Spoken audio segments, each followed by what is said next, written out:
रूस का सबसे आधुनिक और सबसे खतरनाक माने जाने वाला स्टील फाइटर जेट, और वो भी SU-57 एक बार फिर चर्चा के केंद्र में है। वजह है यूक्रेन का वह शासक ड्रोन हमला, जिसने रूस के अंदर हजारों किलोमीटर दूर स्थित तेल रिफाइनरियों और सामरिक ठिकानों को निशाना बनाया। सवाल ये उठ रहा है कि जब रूस के पास SU-57 जैसा 5वीं पीढ़ी का स्टील फाइटर जेट मौजूद है, तब यूक्रेनी ड्रोन इतनी लंबी दूरी तय करके रूस के सबसे संवेदनशील इलाकों तक कैसे पहुंच गए? क्या वास्तव में SU-57 इन ड्रोनों को रोकने में नाकाम रहा, या फिर इसके पीछे कोई और रणनीतिक कारण है? और क्या इस घटना ने रूस के सबसे आधुनिक लड़ाकू विमान की क्षमताओं पर गंभीर सवाल खड़े कर दिए हैं? दोस्तों, रूस और यूक्रेन के बीच चल रहा युद्ध अब सिर्फ सीमा क्षेत्रों तक सीमित नहीं रह गया है। पिछले कुछ वर्षों में युद्ध का स्वरूप तेजी से बदला है। शुरुआत में जहां टैंक, तोपखाने और लड़ाकू विमानों का दबदबा दिखाई देता था, वहीं अब ड्रोन युद्ध का सबसे प्रभावी हथियार बन चुके हैं। यूक्रेन लगातार ऐसे लंबी दूरी वाले ड्रोन विकसित कर रहा है जो रूस के भीतर सैकड़ों किलोमीटर नहीं बल्कि हजारों किलोमीटर तक अंदर जाकर हमला करने में सक्षम है। हाल के हमलों में यूक्रेनी ड्रोन रूस की महत्वपूर्ण तेल रिफाइनरियों तक पहुँचे और वहाँ विस्फोट किए गए।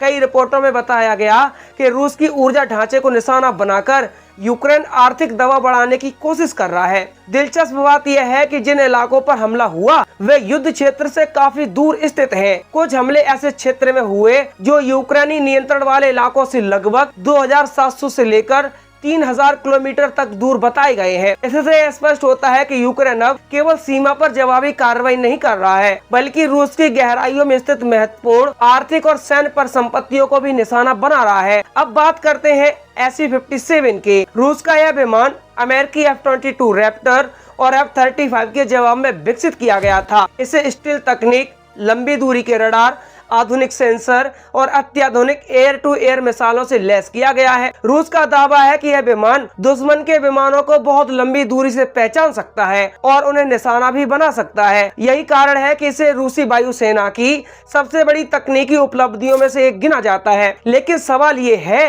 कि यदि SU-57 इतना उन्नत है तो फिर यूक्रेनी ड्रोनों को क्यों नहीं रोक पाया?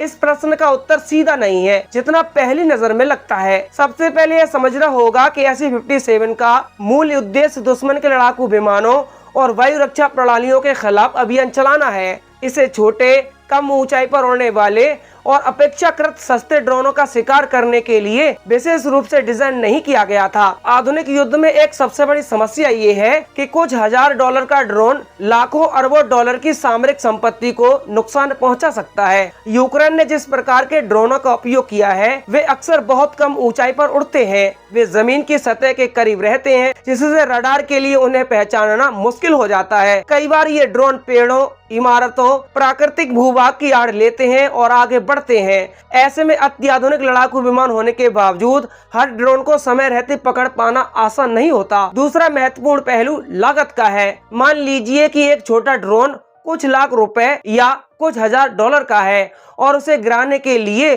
करोड़ों रुपए की मिसाइल इस्तेमाल करनी पड़े। लंबे समय तक ऐसा करना आर्थिक रूप से व्यवहारिक नहीं माना जाता है। यही कारण है कि दुनिया भर की सेनाएं अब ड्रोन रोधी प्रणालियों के नए समाधान खोज रही हैं। केवल लड़ाकू विमान पर निर्भर रहना पर्याप्त नहीं माना जाता। हालांकि आलोचकों का कहना है कि रूस ने SU-57 को दुनिया के सबसे उन्नत विमानों में से एक बताया था। यदि रूस का सबसे आधुनिक विमान और उसकी बहुस्तरीय रक्षा व्यवस्था मिलकर भी यूक्रेनी ड्रोनों को पूरी तरह नहीं रोक पा रही हैं, तो यह निश्चित रूप से चिंता का विषय है। रूस दावा करता है कि उसने सैकड़ों ड्रोन मार गिराए, लेकिन यदि कुछ ड्रोन अपने लक्ष्य तक पहुंचने में सफल रहे हैं तो रणनीतिक दृष्टि से वही अधिक महत्वपूर्ण हो जाते हैं, क्योंकि उनका उद्देश्य पूरा हो गया। युद्ध विशेषज्ञों का मानना है कि यह केवल रूस की समस्या नहीं है। अमेरिका, इजराइल, ब्रिटेन और अन्य देशों को भी छोटे ड्रोनों के बढ़ते खतरों का सामना करना पड़ रहा है।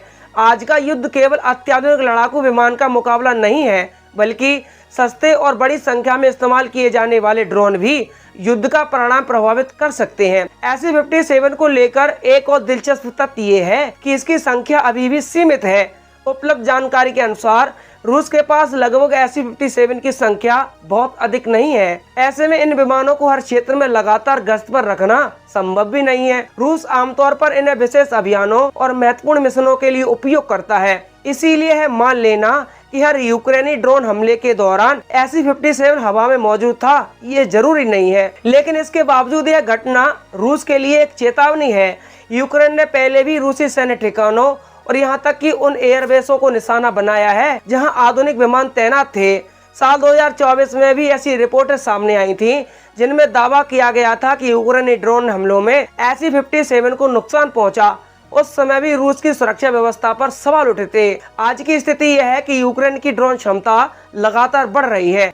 रूस के ऊर्जा ढांचे, तेल रिफाइनरियों और लॉजिस्टिक नेटवर्क पर बढ़ते हमले दिखाते हैं कि कीव केवल सैन्य लक्ष्यों को नहीं बल्कि रूस की युद्ध क्षमता को आर्थिक रूप से कमजोर करने की रणनीति भी अपना रहा है। हालिया हमलों में कई महत्वपूर्ण ऊर्जा प्रतिष्ठानों को निशाना बनाया गया।